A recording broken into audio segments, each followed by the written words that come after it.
Vou fazer uma síntese aqui para vocês do que é a terapia comportamental ou cognitivo-comportamental para a ansiedade social. Tá?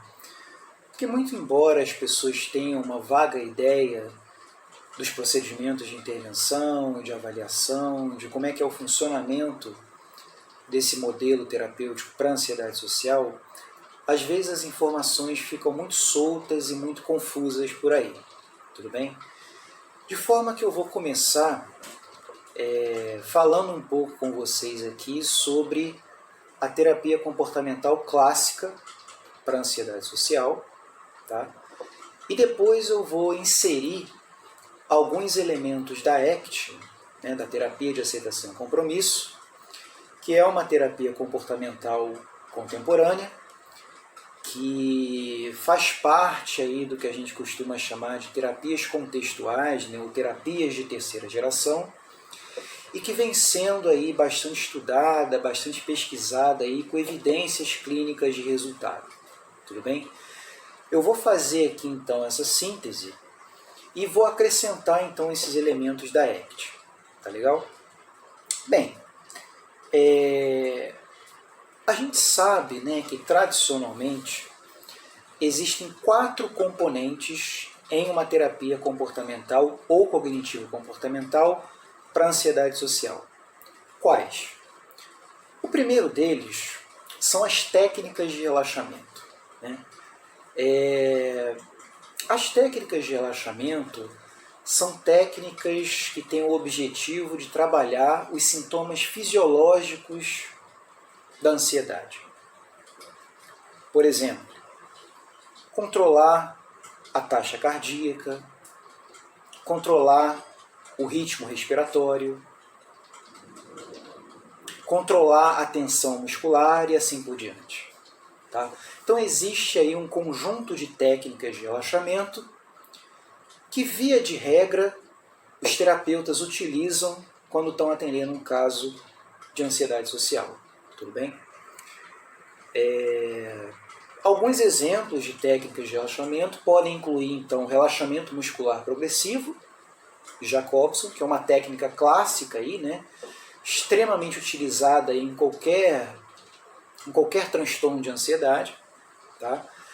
E a gente tem como outro exemplo também a respiração diafragmática, que, como o próprio nome diz, o foco dessa técnica é no controle da respiração. Tá? Bom, o segundo componente da terapia comportamental para a ansiedade social é a reestruturação cognitiva, né? Esse componente ele foi inserido ali dentro do movimento das terapias cognitivas, mas quando eu falo aqui terapia comportamental, eu estou usando esse nome aqui de forma muito abrangente. Tá bom, pessoal? Então eu estou incluindo aqui esse pacote de tratamentos que são denominados às vezes cognitivos, às vezes só comportamentais e às vezes cognitivo-comportamentais. Tudo bem?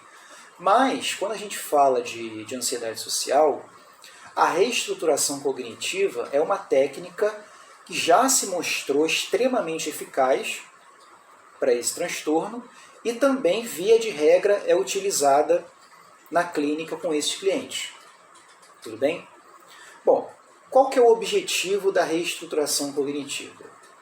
A gente sabe que nos mais diversos transtornos clínicos, e em particular na ansiedade social, o cliente ele apresenta regras, crenças e valores que são, digamos assim, né, disfuncionais, entre aspas, ou desadaptativos, ou alguma coisa dessa natureza. Ou seja, ele apresenta certas perspectivas, certas visões de mundo, né, que não correspondem à realidade concreta. Né? E esses pensamentos, regras, crenças e valores, muitas vezes são um componente responsável por estar gerando aquele mal-estar, aquela ansiedade, né? Respostas emocionais aversivas e assim por diante. Tá? Então, a reestruturação cognitiva ela vai envolver técnicas de questionamento ou de confronto desses pensamentos, regras e crenças disfuncionais do cliente, para que o cliente ele consiga obter uma flexibilidade cognitiva. O que é isso? Ele consiga desenvolver diferentes perspectivas de uma situação social. Tá? Por exemplo, se o indivíduo está numa interação social e digamos que alguém não dá atenção para ele, alguém não faz contato visual com ele durante essa interação social, ele pode ter uma reação, um pensamento automático do tipo: eu acho que eu não estou sendo agradável aqui, eu acho que eu estou sendo inconveniente, né? Ou alguma coisa desse tipo, né? Algum pensamento que vai envolver um conteúdo negativo. A reestruturação cognitiva, ela se propõe a gerar uma flexibilidade de pensamento, uma flexibilidade cognitiva, no sentido do cliente ter a habilidade de pensar alternativas de por que a outra pessoa não está dando atenção ou não está fazendo contato visual com ele, né? Então, por exemplo, ele pode começar a se auto-aplicar alguns questionamentos do tipo: será que a outra pessoa ela não está distraída, pensando em outras coisas? Né? Será que tem algum outro estímulo que está chamando a atenção dessa pessoa e por isso ela não está me olhando? Então veja, não necessariamente a pessoa não está te olhando em função de você não estar agradando, né? Mas pode ter uma série de outros estímulos envolvidos no comportamento da outra pessoa não estar te olhando. Isso não implica necessariamente que você não está agradando. Então, a ideia básica, né, da reestruturação cognitiva é essa, e a gente sabe, né, que os indivíduos que têm ansiedade social têm um conjunto extenso de crenças e pensamentos negativos sobre si e sobre as situações sociais. Tá? Bem, o terceiro componente da terapia comportamental é o treinamento em habilidades sociais. Tá? O treinamento em habilidades sociais também é um componente que, via de regra, é utilizado nos casos de ansiedade social, e ele tem por objetivo trabalhar alguns comportamentos sociais ou que o cliente não tem no seu repertório comportamental, ou que ele tem, mas ainda de uma forma muito pobre, muito rudimentar, né? Na maior parte das vezes em função da falta de treino, da falta de exposição às situações sociais. Então, às vezes, o indivíduo ele até sabe como agir em uma situação social, pelo menos assim, ele sabe mentalmente, ele sabe na teoria como ele agir em uma situação social, só que chega na prática e ele apresenta muita dificuldade em função da falta de treino, em função dos próprios níveis elevados de ansiedade. Tá? Então, esse treinamento em habilidades sociais nada mais é do que a prática de alguns comportamentos sociais que são feitos em sessão com o terapeuta e podem ser trabalhados, na verdade são melhor ainda trabalhados numa terapia de grupo, né?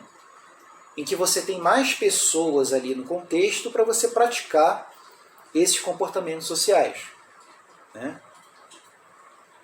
Alguns exemplos de comportamentos sociais que geralmente são praticados nesse treinamento: saber dizer não, discordar do outro de forma assertiva, defender um direito, técnicas de argumentação oral, que mais? Iniciar e manter uma conversação.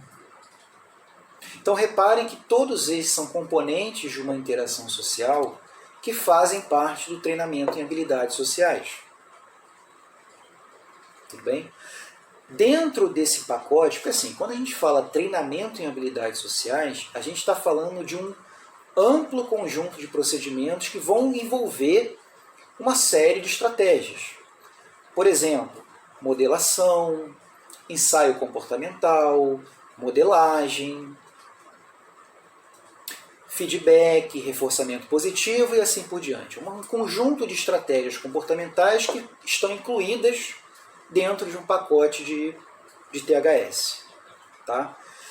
E o quarto e último componente de um tratamento comportamental tradicional para a ansiedade social, e eu diria que esse aqui é difícil a gente fazer algumas distinções, né, gente? No sentido da gente cravar, né, algum procedimento que seria o mais importante.